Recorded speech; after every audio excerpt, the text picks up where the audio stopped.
The conference room fell silent as the elevator doors opened. Everyone straightened their ties, smoothed their blazers, and prepared their most professional smiles. Marcus Chen, the billionaire CEO whose venture capital firm had just acquired their company, was arriving for his first official visit. But it wasn't Marcus who stepped out first. It was an elegant woman in her 70s, moving with quiet dignity, her eyes taking in everything with sharp intelligence.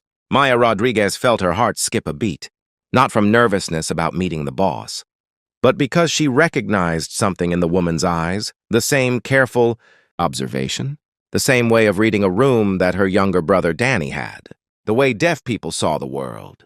While her colleagues rushed forward to greet Marcus, Maya watched the older woman standing slightly apart, her hands folded gracefully in front of her. No one approached her. No one even seemed to notice her, really. They were too busy networking, too focused on making impressions on the man who now controlled their futures. Maya couldn't stand it. She walked directly to the woman, her hands already moving. "Good morning," she signed, her fingers fluid and confident. "Welcome to our company. It's an honor to meet you." The woman's face transformed. Her eyes widened, then crinkled with pure joy. Her hands flew up, signing back with an enthusiasm that made Maya laugh. "You know sign language?" "Oh, my dear, what a wonderful surprise." "I'm Eleanor Chen." Behind them, the room had gone completely still. Marcus Chen stood frozen mid-handshake with the regional manager. His eyes locked on Maya and his mother, conversing in animated ASL. His carefully maintained CEO poker face cracked into something. Maya couldn't quite read. Astonishment, maybe, or something deeper. "I learned from my brother," Maya signed to Eleanor. "He was born deaf. He's in college now studying architecture. He designs buildings that consider accessibility from the ground up." Eleanor grabbed Maya's hands, squeezing them tightly. "You learned an entire language out of love. That's the most beautiful thing I've heard in years." The irony of the word heard made them both smile. "Mom seems taken with you," a voice said behind Maya. She turned to find Marcus Chen standing there, his expression softer than any billionaire CEO had a right to be. "She doesn't warm up to people easily. Usually takes her months." "Your mother is wonderful," Maya said aloud, then signed the same thing to Eleanor, who beamed. "You should know," Marcus continued, his voice dropping lower, "that my mother is the reason I'm standing here today. Every decision I make, every company I build, every investment I choose, it's all because she taught me that the way we treat people who the world overlooks tells you everything about who we really are." Maya felt something shift in the room's energy. Her colleagues were watching now, really watching, and she could see the calculations happening behind their eyes. They'd dismissed Eleanor as just a +1, someone's elderly relative to be politely ignored. They'd made a mistake and they knew it. Over the following weeks, Maya found herself unexpectedly pulled into meetings with Marcus and Eleanor. The acquisition, it turned out, wasn't just about absorbing their marketing firm, it was about transformation. Marcus wanted to rebuild the company's entire approach, and Eleanor, despite having no official title, seemed to be his most trusted advisor. "Your campaigns are brilliant," Marcus told the creative team one afternoon, "but they're missing something. You're selling to demographics and data points. You're not seeing people." He pulled up one of their recent ads, a sleek commercial for luxury watches that Maya herself had helped create. It featured beautiful people in beautiful places doing beautiful things. "Where are the people who actually live in this country?" Eleanor signed, with Marcus interpreting. "Where are the people with disabilities? Where are the old people, the poor people, the ones who don't fit your narrow definition of who matters? When you make them invisible in your stories, you tell them they're invisible in the world." The room shifted uncomfortably. Maya felt the truth of it like a punch to the gut. How many campaigns had she worked on that featured only a specific type of person? How many times had she designed for an imaginary perfect customer instead of real, complex human beings? "This is why I brought my mother today," Marcus continued. "She's brilliant.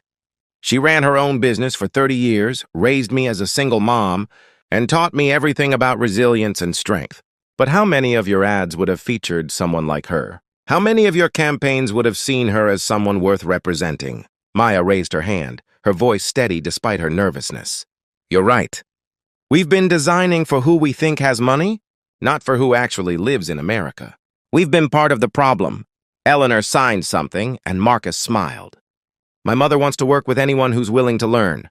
She wants to help rebuild this company into something that actually reflects the world we live in. What followed was the most transformative 3 months of Maya's career. Eleanor became an unofficial consultant, reviewing every campaign, every design, every message. She was kind but unflinchingly honest. She pushed them to think bigger, to be braver, to recognize that true connection came from seeing people, all people, as fully human. Maya worked closely with her. And in those long afternoons, Eleanor shared her story. How she'd lost her hearing to illness at age 8. How she'd been told she'd never amount to anything, that deaf people couldn't run businesses, or raise children alone, or contribute meaningfully to society. How she'd proved every single one of those predictions wrong. But the hardest part, Eleanor signed one evening as they worked late, wasn't the world's low expectations. It was the invisibility. People would talk about me like I wasn't there. They'd ignore me in meetings, dismiss my ideas without even trying to understand them. They'd see my deafness first and never bother to look for anything else. That must have been so lonely, Maya signed back. It was, Eleanor agreed, until I raised a son who refused to let the world make me invisible. Marcus learned sign language before he could write his own name. He became my interpreter, my advocate, my partner. And when he got successful, he never forgot what it felt like to watch his mother be dismissed and overlooked. The company's new campaign launched in December. It featured real people, elderly hands, young hands, hands marked by work and life. Deaf people signing, disabled people living full, complex lives, families that looked like the actual families that made up America, in all their messy, beautiful diversity. The ad went viral within hours. But more importantly, the letters started coming. Thousands of them. From people who said they'd finally seen themselves represented. From deaf children who'd watched Eleanor signing in the commercial and felt, for the first time, that they could dream bigger. From mothers and fathers who wept because someone had finally acknowledged that they existed. On the campaign's 1-month anniversary, Marcus called Maya into his office. Eleanor was there too, smiling in that way that made her eyes disappear into happy crescents. We're restructuring the leadership team, Marcus said. We need someone who understands that our greatest strength isn't just creativity, it's humanity. Someone who sees people first, always. We'd like you to be our new creative director. Maya's hands flew to her mouth. I don't know what to say. Eleanor stood and walked to her, signing slowly so Maya wouldn't miss a word. Say yes. Say you'll keep fighting to make people visible. Say you'll remember that the smallest acts of kindness, like greeting an old deaf woman when everyone else ignored her, can change everything. Tears streamed down Maya's face as she signed back. I promise. I'll never forget. That evening, Maya called Danny to tell him about the promotion.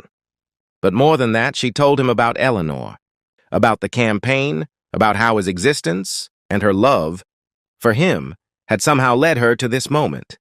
You changed my life, she told her brother. Learning to sign, learning to see the world the way you do, it made me better. It made me human. Danny's response was pure joy through the phone, and Maya realized that this was what mattered. Not the title or the salary or the success. It was the recognition that we're all connected, that every person we meet carries infinite worth, and that sometimes the most powerful thing we can do is simply see each other. Really see each other and choose kindness. Because in the end, that's how we change the world. One sign, one gesture, one moment of genuine human connection at a time.